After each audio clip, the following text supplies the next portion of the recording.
Hello, എല്ലാവർക്കും ഇന്നത്തെ പുതിയൊരു വീഡിയോയിലോട്ട് സ്വാഗതം. നമ്മളിന്ന് കൂർക്കയും ചെമ്മീനും ചേർത്തിട്ടുള്ളൊരു ഉലർത്താണ് തയ്യാറാക്കുന്നത്. അതിനായിട്ട് ഞാനിവിടെ നമ്മുടെ കൂർക്ക നന്നായിട്ട് വൃത്തിയാക്കി ചെറിയ കഷ്ണങ്ങളാക്കി നീളത്തിൽ കട്ട് ചെയ്തെടുത്തിട്ടുണ്ട്. അത് ഞാനൊരു 1/2 കിലോയാണ് എടുത്തിട്ടുള്ളത്.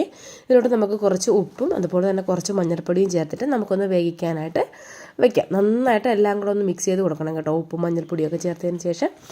എന്നിട്ട് നമുക്കിതിന് വേവിക്കാനായിട്ട് വെക്കാം. ഇനി ഞാനിവിടെ ഒരു 10-15 കുഞ്ഞുള്ളി എടുത്തിട്ടുണ്ട്. ഇതിന് നമുക്കൊന്ന് ചതച്ചെടുക്കണം. അപ്പോൾ നമ്മൾ കൂർക്ക ഒന്ന് വെന്ത് വന്നപ്പോഴത്തേക്കും ഇതിലോട്ട് നമ്മൾ ക്ലീൻ ചെയ്ത് നാരെല്ലാം കളഞ്ഞെടുത്ത് വെച്ചിട്ടുണ്ടായിരുന്നു നമ്മൾ ചെമ്മീനും കൂടെ ഒന്ന് ചേർത്ത് കൊടുക്കുക. അപ്പോൾ കൂർക്ക ഏതാണ്ട് പകുതി വേഗമാകുമ്പോഴത്തേക്ക് വേണം നിങ്ങൾ ചെമ്മീൻ ഒന്ന് ചേർത്ത് കൊടുക്കാനായിട്ട് കേട്ടോ. എന്നിട്ട് നമുക്കിത് മൂടി വെച്ചിട്ട് വെള്ളം നന്നായിട്ട് വറ്റുന്നത് വരത്തേക്കും നമുക്കിതിനൊന്ന് വേവിച്ചെടുക്കാം.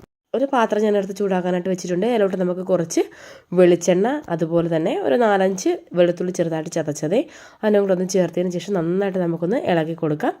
ഇനി നമുക്ക് ഇതിലോട്ട് നമ്മുടെ കുഞ്ഞുള്ളി ചതച്ചതും കൂടെ ഒന്ന് ചേർത്ത് കൊടുക്കാമേ. ഞാൻ മിക്സിയിലിട്ടിട്ട് ചെറുതായിട്ടൊന്ന് ഞാനൊന്ന് ചതച്ചെടുത്തിട്ടുള്ളതാണ്. അതും കൂടെ നമുക്കൊന്ന് ചേർത്ത് കൊടുക്കാം. ഇനി നമുക്കിതിലോട്ട് നിങ്ങൾക്ക് എരിവിനനുസരിച്ച് ഞാൻ കുറച്ച് വറ്റൽമുളകൊന്ന് ചതച്ചെടുത്തിട്ടുണ്ട്. അപ്പോൾ എത്രയാണോ എരിവ് വേണ്ടത് അതിനനുസരിച്ചോ വറ്റൽമുളക് എടുത്തോളാം കേട്ടോ. അപ്പോൾ ഞാനൊരു 7-8 വറ്റൽമുളകൊന്ന് ചതച്ചെടുത്തിട്ടുണ്ട്. അതിനോടൊപ്പം തന്നെ ആവശ്യാനുസരണം കറിവേപ്പിലയും കൂടെ ഒന്ന് ചേർത്തിട്ടുണ്ട്. ഇതെല്ലാം കൂടെ നന്നായിട്ട് നമുക്കൊന്ന് മിക്സ് ചെയ്ത് കൊടുക്കാം. ഇതിൻ്റെ പച്ചമണം എല്ലാം ഒന്ന് മാറി കിട്ടണം കേട്ടോ.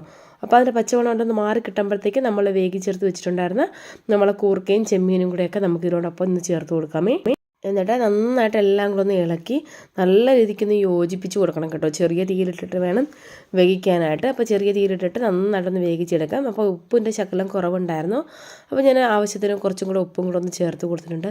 നല്ല അടിപൊളി രുചിയാണ്. നല്ല ചോറിനൊക്കെ നല്ല സൂപ്പറാണ്. ഇപ്പോൾ കൂർക്കയൊക്കെ കിട്ടുന്ന ഒരു സീസണല്ലേ, അതുപോലെ തന്നെ ചെമ്മീനും ഉണ്ട്. അപ്പോൾ ഇതൊക്കെ രണ്ടും കൂടെ കിട്ടുന്ന അവസരത്തിൽ ഇതുപോലൊന്ന് ചെയ്ത് നോക്കിയിട്ട് നിങ്ങളുടെ ഫീഡ്ബാക്സൊക്കെ അറിയിക്കണം കേട്ടോ. അതുപോലെ തന്നെ നിങ്ങൾക്ക് ഈ ഒരു വീഡിയോ ഇഷ്ടമായ ചാനൽ സബ്സ്ക്രൈബ് ചെയ്ത് സപ്പോർട്ട് ചെയ്യാനായിട്ട് മറക്കല്ലേ. നമുക്ക് ചാനലിലൂടെ തന്നെ പുതിയൊരു വീഡിയോ ആയിട്ട് വീണ്ടും കാണാം. അപ്പോൾ ഉറപ്പായിട്ടും ഇഷ്ടമായ ലൈക്ക് ചെയ്യാനും കമൻറ്റ് ചെയ്യാനും സബ്സ്ക്രൈബ് ചെയ്യാനും മറക്കല്ലേ.